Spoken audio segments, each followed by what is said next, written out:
Hello, ladies and gentlemen. It's the daily. Yes, me lord. It's Day 9 Daily number 338, where we learn to be a better gamer. It's part number 3. We're looking at LiquidRet, and we will never liquid forget how good his opening was from part 2. Again, did kind of a typical thing, kind of a very standard gas first. And I'm pausing in the middle of a battle, but pretend that there's no destruction going on right now. We have an extractor, and then a pool going down at the start of the game. He got his Zergling speed, and then he expanded. But the interesting thing, the most interesting thing to me, and no doubt to you too, is the fact that LiquidRet did almost no other anything. He didn't do anything else. He just built drones. He just built drones. And in particular, he delayed his lair. He delayed production of the third queen. He delayed getting that early evolution chamber just to produce all drones and never have his larvae getting dry. And that's one thing I just want to plant the seed in your mind. Sometimes you think to yourself, I should be getting things faster. I want you to just think, maybe I should get it later. Maybe I'm getting things too quickly. Maybe I'm sacrificing all this goody goodness when really I should just be chilling out. So there we go. Rett now in the middle of this defense is still making drones. Not really making any queens. And in fact, amazingly making nothing else that shoots up. Rett, you're kind of going a little overboard, I'd say. A teensy bit overlord in the inner production station. We still see hitting that magical 75. And despite the fact that LiquidRet's forces are under attack, he still has a couple of Zerglings here that should generally be used to manage expansions. In this case, they're just dying and doing absolutely nothing. But Rett is just calmly taking damage from this while building ridiculous tons of drones. And as we speed this game up, let's see how LiquidRet closes this game out, because suddenly he's hit that magical moment that everyone strives for, that's 76 drones. Mid-game, the most important part of any strategy, but my god, Rett's really showing you that if you get a good opening, you can hit a point where suddenly you don't need to do any of these balancing questions anymore. Do I make drones? Do I make hydras? What do I do? Well, no, we just hit a point where we have so many drones that we don't actually really need to make that many for the remainder of the game. So we see the obvious problem of getting hydralisks, that these phoenixes are so good. Rett manages to finally sneak in and save the day, yet before the attack ever began, everything joined together nicely by creep. It's so tempting to take this first creep tumor and extend it out this way, but we see actually pairs of creep tumors moving their way up in here. Look, most of the creep tumors are actually at the third. Subtlety is what's allowing Rett this defense. We didn't see the attack move in at this left base. If we saw it, it would have looked fairly similar, and yet still, Rett would have been okay. Fourth hatch going down. Infestation pit incoming. And the drop is also en route, as we can see by that ventral sac right up there. More harassment by dNaniwa. A fairly typical situation, and what is a very smart... Actually, I'm going to back up just a smidge. What is the smart decision for Protoss to be doing here? Who watched OGSMC versus everyone, really? OGSMC versus Idra, OGSMC versus Sen. What did he do? Think. And there it is. I see you in chat. He takes an early third base. An early third. Now, you may have known this from seeing the daily previously, or you may have known this because in the production tab we just see that a Nexus is getting produced. One of the best reasons to get this Void Ray Phoenix harass going is because this early third is so easily securable. This is such an easily securable third. This is great. I mean, what can Zerg really do about it if you're taking a third base as Protoss? What can he do? Is he going to send a whole bunch of Zerglings at you? Well, we see dNaniwa going Zealot Sentry. Is he going to throw some Roaches at you? Well, I have Void Rays there to defend that. Hydralisks? Well, they're really slow, take a long time to get out. My Phoenixes are damn good against those in small numbers. Hey! I have an easily defended third. My name is dNaniwa. It's okay. However, let's look at what Rett does. This is a very clever little thing that I actually liked quite a bit. We're just going to cut up to this moment that we were at last time. Rett is actually just going to take himself another base opposite to where he sees all these Void Ray funny monkey businesses going on. This is a very hard step to take in the midst of all this crisis. It's very easy to get into a position where you're just thinking, oh my god, gotta stay alive, gotta stay alive. But Rett's like, yeah, I'll just expand, it's fine, it's not a big deal. Doesn't really bother me. Yep, I have another hatch going on. It looks like I'm going to be getting even more drones up in this circumstance because I can. Rett tragically finds out that a third base is coming up, and quite honestly, this looks like one of those moments where it's big frown time for LiquidRet. But hey, with one little change, did you hear that metamorphosis complete? Did you hear that? That is drop, ladies and gentlemen. He now has the opportunity to load things up into Uber Lords and go for some big pain. So let's see what Rett actually does. We see the Zerglings now sweeping up. Again, Rett's being pretty active about continuing to check around for more obnoxiousness. And actually, ooh, this is actually super cool. Wow, a really fast hive in addition to this. Getting his upgrades, getting the Spire. He's not going for Infestors or anything else. I mean, look up at the tab. It's going to be largely Zergling, Hydra, Roach. Or actually, we'll just largely Zergling at this point in time. But suddenly, these Phoenixes, notice that the Phoenixes really are kind of occupied by bouncing back and forth between the center. This sort of drop stuff is increasingly uncommon. But even if you were expecting it, man, is it really hard to stop. Man, is it hard if you're against a Zerg player who really gets how to manage these bases. Now, before we even get to anything that goes on in this main, I want you to note that this Hydra count is just not high. In the unit counting station, 7. Rett basically built enough Hydras to repel the pressure that was up here in his main, and now he's basically going right into the Zergling production. He's got the upgrade for the Roaches, and he does have the range upgrade for the Hydralisk, but all Zergling upgrades, look here, we see the pathogen glands going on. We see some Infestors are poised to pop out, but it looks a lot like a Zergling heavy focus from Rett. And this, of course, reminds us of, like, Destiny's style, which is, of course, nothing but Zergling and Infestor. But the way in which we're seeing Rett do it is this, like, super leveled up, crazy mix that's all... And look at all this counterattacking that he's doing. No Infestors even popping in. Rett literally springing back into aggression the moment that the attack is held off. Notice that same theme was there in the game number 1 that we saw on Metalopolis. And will he manage to take out the Nexus? I will give you 3 guesses. That was one of them. And yeah, it kind of stinks to have all these get taken down. But again, this little tack squad of Hydralisks is just there for the defense. Mutation. And we see the Zergling, Corruptor, Infestor. And at this point, we have a transition into a style that we actually saw dNaniwa do against Mana at the Assembly Land, which is this huge mix of Ling, Infestor, Corruptor, pressuring hard until we get Broodlords.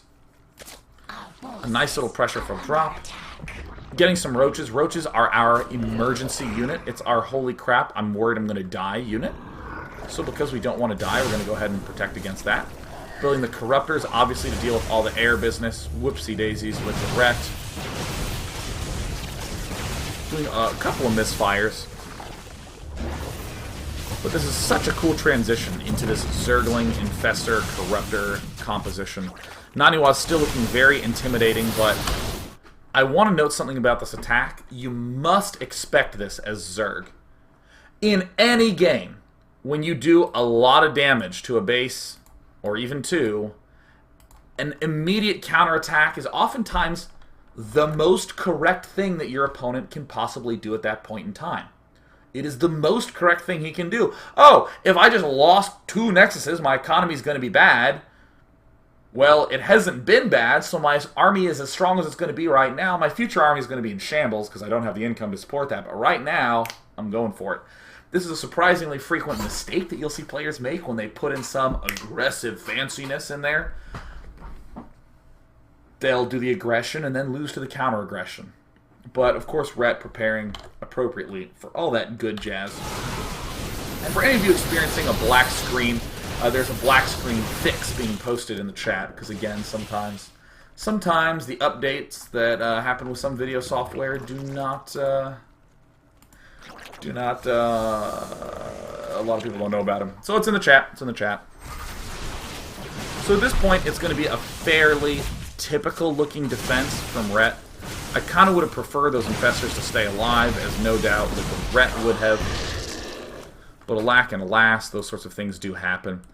I do think, though, that if Rett had maybe delayed his hive by just a smidge and instead favored transitioning to the Infestors a little bit early, he could have had that beastly Zergling Infestor army that might even include a little bit of the Neural Parasite. Infestors kind of are difficult against smallish numbers of Phoenixes because the Graviton Beam can isolate them so easily. And you don't even really want to waste Fungals on them because it's just not that many units. But of course, Rett, Liquid Boss Mode, manages to make the crunch in. We're going to speed things up a little bit. What did we talk about in Thorzane versus Rett? Oh yeah, I remember. It's that Rett is so responsible about these Zergling counterattacks. Are you seeing in this battle, if I actually make a huge box, I'm even going to shift box a little bit more, as I just grab everything that's in the nearby area. As we tab through, look, Corruptors, we have Roaches in there, we have Stalkers, Overlords, Hydras, and wow, amazingly, no Zerglings.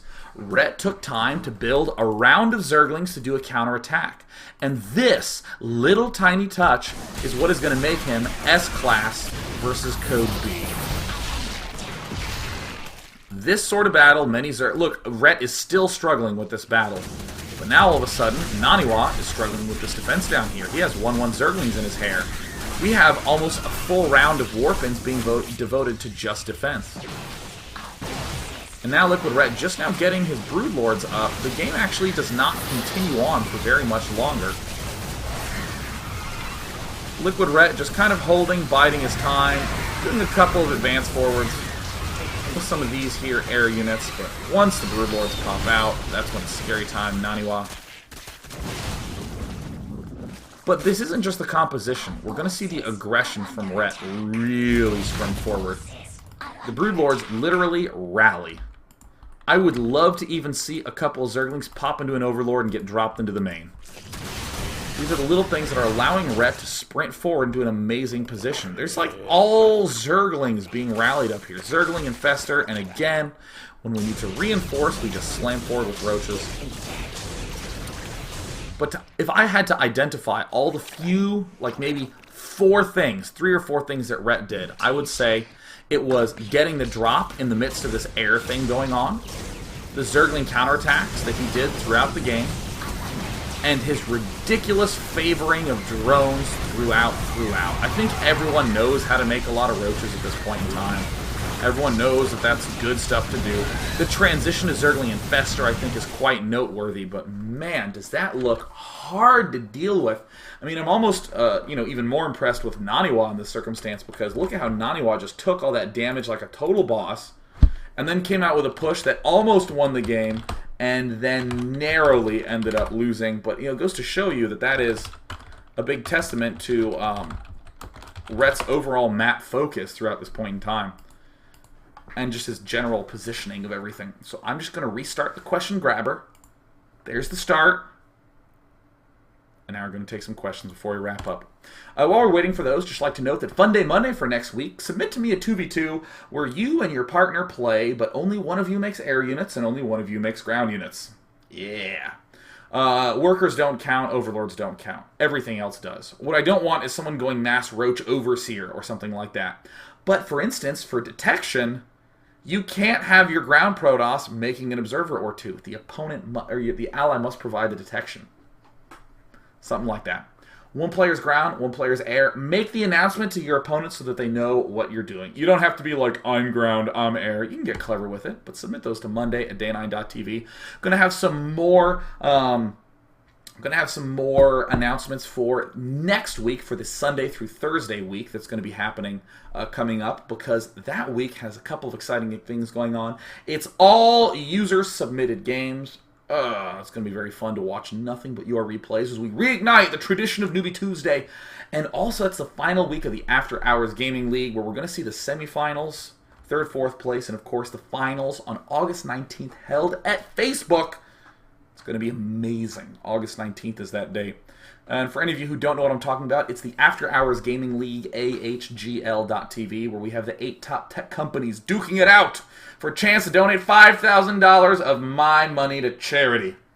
AHGL.TV. Learn about the teams. They're all so cool. We'll be doing a cast of that tomorrow. I'll talk about that right after I take some questions. Yeah. So let's see here. Let's see here.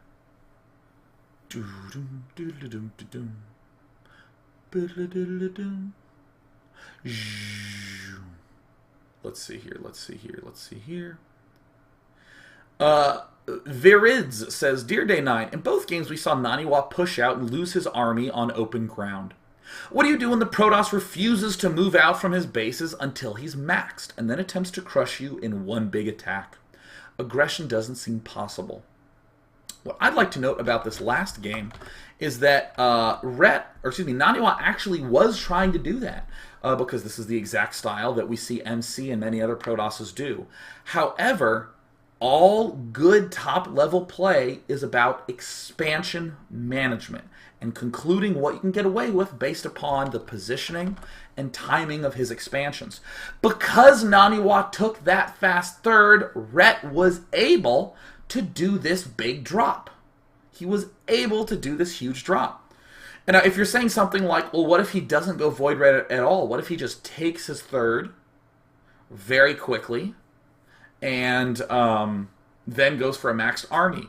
Well, then, if he's doing that, then you can do some big direct aggression at the front. We've seen Sen do this a lot with Zergling Roach pushes. Many Protosses are starting to learn that if you don't apply pressure to Zerg early on and just let him do his thing, while you try to get maxed on your own stuff, Zerg will actually overrun you at the front. Notice how the solutions that I'm proposing are attack-focused. You're asking, what is the structure of his army based upon his expo timings, and therefore where will he be most vulnerable? Dropping, I think, is going to become an increasingly popular tool in the Zerg arsenal, just because, as we see, it's able to exploit a Protoss that's seemingly locked down tight. Let's see here. Okay, so Ad Shooter says, Dear Day 9, what can Protoss do to prevent Zerg from focusing on only drones in the early game? Because that's something we talked about kind of throughout here. Look at how many drones Rett has!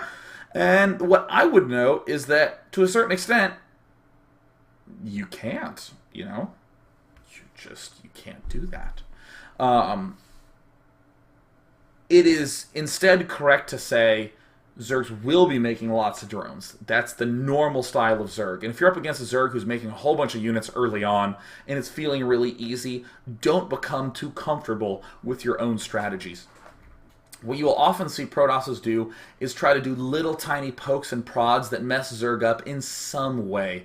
The air attack that dNaniwa was doing, trying to make the opponent waste a lot of money on defense. Hydralisks, Spore Crawlers, Queens.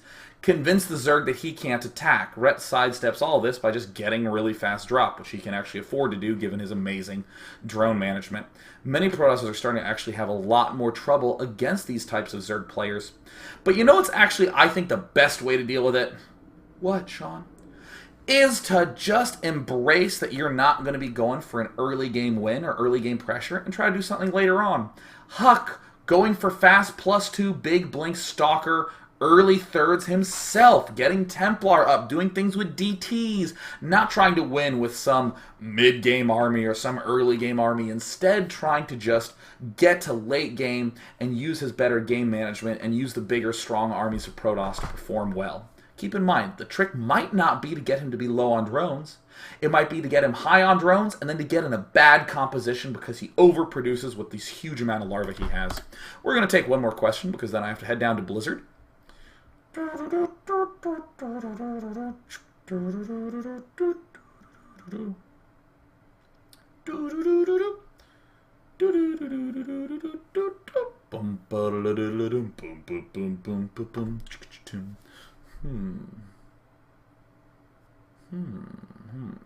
I'm going to take this last question from Skyrka.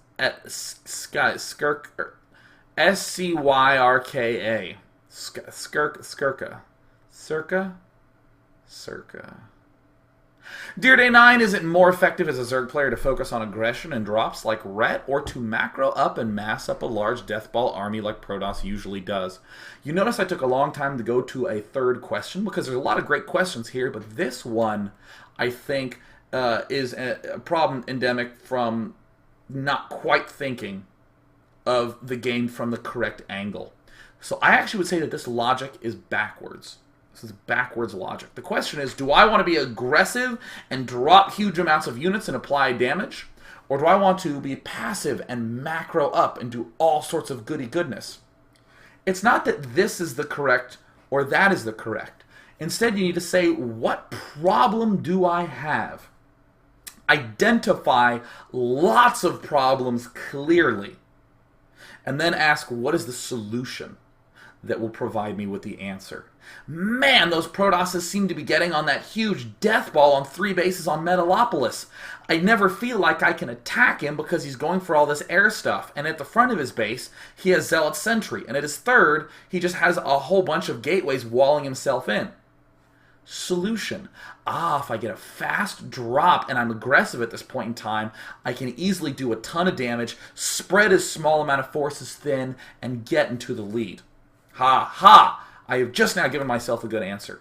Well, what happens if I am against a Protoss who's on 2 bases, who has never attacked all game long, no Void Ray Phoenix stuff, has no Blink Stalker or DT Harass, literally just sat on his ass and is going for Blink Stalker, Colossus, huge death army?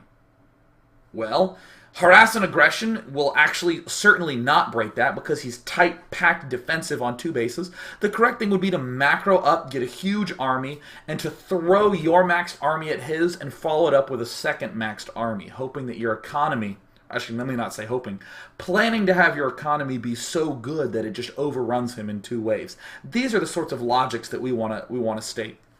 Never ask, is this better, is that better? Instead say, here are the problems I have, and be willing to consider both. Be willing to consider both. Just as Protosses considered crazy aggression against Zergs who are overdroning by doing 6 gate +1 pushes, we have players like Huck who are instead embracing the bigger macro style by going for the higher tech faster, less units early on, and more probes. That wraps up the daily. No daily tomorrow. No daily on Thursday either. I will be at Blizzard doing the U.S., actually just all the America BattleNet Invitational tournaments. Definitely tune into those, us.battle.net, and go to the SC2 portal, and you'll just see my face with JP's beautiful face up on screen, and we'll be doing that Wednesday, Thursday, Friday, Saturday. So tune into all that. I'll be tweeting about it if you want more information. Twitter.com/day9tv. You guys are all amazing. I'm ending the daily and I'm getting in a car. Ba-da-ba-ba-ba.